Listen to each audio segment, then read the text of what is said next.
Good morning हमारे समस्त छोटो छोटो भाई बोनेरा जरा डब्ल्यूबी कैप सेंट्रलाइज पोर्टाले किन्तु कलेजे एडमिशन निয়েছিলে তোমাদের জন্য কিন্তু সাত সকালবেলা কিন্তু একটা important message WB cap centralise পোর্টালের বিগ ব্রেকিং নিউজ আপডেট কিন্তু তোমাদের সামনে চলে এসেছে, যেটা আমি অবশ্যই তোমাদের সামনে জানাতে চলেছি। তো প্রথমত কিন্তু তোমাদের আজকে 26 তারিখ হয়ে গেছে, অর্থাৎ গতকাল রাত্রিবেলা ছিল 25শে আগস্ট কিন্তু 2025। তোমাদের কালকে 11:59 পর্যন্ত যেটা তোমাদের বলে রেখেছিলাম যে রাত্রিবেলা অ্যাডমিশন করার সময় ছিল। তো সেক্ষেত্রে পোর্টাল খুলতেই কিন্তু একটা গুরুত্বপূর্ণ ইম্পর্টেন্ট মেসেজ তোমাদের সামনে যেটা চলে এসেছে। ফেজ 1 যারা কিন্তু অ্যালটেড হয়েছিল তোমাদের কলেজের জন্য বা ফেজ 1 যারা প্রেফারেন্স লিস্ট সাজিয়েছিল তোমাদের জন্য বলে রাখছি, যারা কলেজে তোমরা অ্যালটেড অলরেডি হয়েছো বা তোমাদের মেরিট লিস্টে নাম উঠেছে, তোমাদের কিন্তু অ্যাডমিশন নেওয়ার তারিখ কিন্তু একদিন বাড়ানো হয়েছে, অর্থাৎ 25 তারিখ যেটা কিন্তু রাত্রিবেলা ছিল, 25 তারিখ রাত্রিবেলা 11:59 পর্যন্ত ছিল, অর্থাৎ সেটা কিন্তু বাড়িয়ে 26 তারিখ 11:59 পর্যন্ত করা হয়েছে, অর্থাৎ একদিন কিন্তু তোমাদের জন্য এক্সট্রা সময় দেওয়া হয়েছে। সেটা পোর্টাল খুললেই কিন্তু তোমরা তোমাদের সামনে দেখতে পারবে। সাথে কিন্তু ফিজিক্যাল ভেরিফিকেশনের ডেটও কিন্তু একদিন বাড়ানো হয়েছে, অর্থাৎ 27 তারিখ পর্যন্ত 27শে আগস্ট পর্যন্ত কিন্তু তোমাদের ভেরিফিকেশনের ডেট দেওয়া হয়েছিল আমাদের ডব্লিউবি ক্যাপ সেন্ট্রালাইজ পোর্টাল থেকে, সেটা কিন্তু বাড়িয়ে 28 তারিখ পর্যন্ত করা হয়েছে। অর্থাৎ আজকে যেহেতু 26 তারিখ, অর্থাৎ আগামীকাল কিন্তু ভেরিফিকেশনের লাস্ট ডেট ছিল, সেটা বাড়িয়ে কিন্তু আরও এক্সট্রা তোমরা দুদিন পেলে। সাথে তোমরা যারা অ্যাডমিশন এখনও পর্যন্ত নাওনি, বিভিন্ন ক্ষেত্রে কিন্তু টাকা পয়সার ইস্যু থাকে বা ভাবনা চিন্তার ব্যাপার, যেহেতু ফেজ 1-এ প্রচণ্ড কিন্তু জটিলতা তৈরি হয়েছে প্রত্যেকটা সাবজেক্ট, প্রত্যেকটা ছাত্রছাত্রীদের মনে যে কীভাবে সাবজেক্ট কি চেঞ্জ করা যায়, বা সেক্ষেত্রে প্রেফারেন্স লিস্টে কিন্তু অন্যান্য কলেজ ভুলভাল সাজিয়ে দেওয়ার জন্য কলেজের নাম উঠে যাওয়া, বিভিন্ন ক্ষেত্রে নানা রকম ডাউট ছিল। সেই ডাউট কিন্তু এখনও পর্যন্ত কিন্তু কারো ক্লিয়ার সেরকমভাবে করে ওঠা যে সম্ভব হয়নি। আমি তাও চেষ্টা করেছি ভিডিওর মাধ্যমে দিয়ে শেয়ার করে দেওয়ার।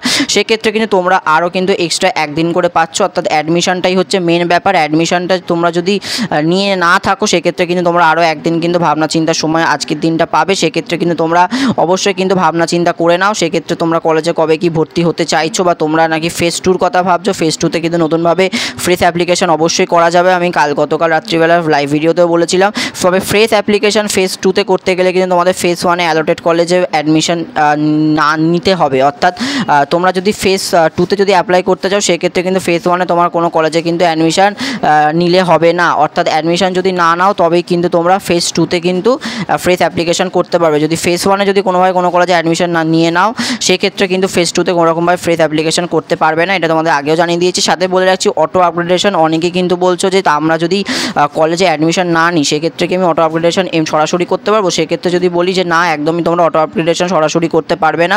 তোমাদের অটো আপগ্রেডেশন অপশন ইয়েস করতে গেলে কিন্তু তোমাদের অবশ্যই কিন্তু যে কোনো একটা কলেজে কিন্তু অ্যাডমিশন নিতে হবে, তারপরে কিন্তু তোমরা অটো আপগ্রেডেশন করার কিন্তু সুযোগ পাবে।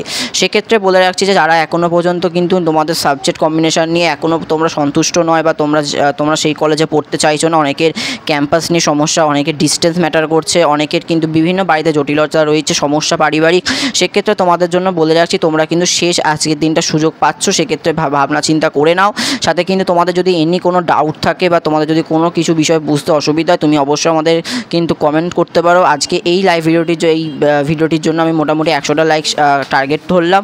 তোমরা কিন্তু অবশ্যই আমাদের কমেন্ট করে জানিও। সাথে বলে রাখছি যে তোমরা কিন্তু প্রত্যেকটা ভেরিফিকেশন বা অ্যাডমিশন দুটোর জন্যই কিন্তু তোমরা তাহলে এক্সট্রা একদিন করে পেলে। সাথে বলে রাখছি, অনেকে বুঝতে পারছো না যে ভেরিফিকেশন কবে কি করতে যেতে হবে, বা কী ডকুমেন্টস মেনলি নিয়ে যেতে হবে, এটা অনেকে তোমরা বুঝতে পারছো না। তো তোমাদের বলে রাখি, যখনই তোমরা অ্যাডমিশন করে নেবে, তোমাদের কিন্তু দেখবে একটা পাশে দুটো কিন্তু তোমাদের পিডিএফ ডাউনলোড করতে হবে। একটা হচ্ছে তুমি যে রিসিপ্ট করলে, অর্থাৎ পেমেন্ট করলে তার একটা রিসিপ্ট ডাউনলোড করতে হবে, একটা হচ্ছে প্রভিশনাল লিস্ট ডাউনলোড করতে হবে। দেখবে প্রভিশনাল লিস্ট যখন তোমরা ডাউনলোড করবে, পিডিএফটা যখন তোমার ফোনে ডাউনলোড হবে, তখন দেখবে একদম নিচের দিকে কিন্তু ফিজিক্যাল ভেরিফিকেশনের জন্য কী কলেজে নিয়ে যেতে হবে সেটা কিন্তু সম্পূর্ণ একদম কিন্তু নিচে সমস্ত ডিটেলস কিন্তু দেওয়া থাকবে 1 2 3 4 করে। সেখানে কিন্তু তোমরা গিয়ে দেখে নিতে পারো। সাথে তোমাদের সামনে আমি হয়তো অসুবিধা হলে দেখো, আমি তোমাদের সামনে শেয়ার করছি। দেখতে পাচ্ছ আমি প্রভিশনাল লিস্ট খুলেছি, সেখানে দেখতে পাচ্ছ একটা ক্যান্ডিডেটের নিচের দিকে দেখো গেলাম, এখানে কিন্তু দেখতে পাচ্ছ 1 2 3 4 করে কিন্তু সমস্ত ডিটেলস দিয়ে দেওয়া রয়েছে। সেক্ষেত্রে কোনো অসুবিধা তোমাদের হবে না। আর একটা কথা বলে রাখছি, ফেজ 2-তে কিন্তু অ্যাপ্লিকেশন 10 তারিখ শুরু হবে, সেটা আমি তোমাদের বলেইছি।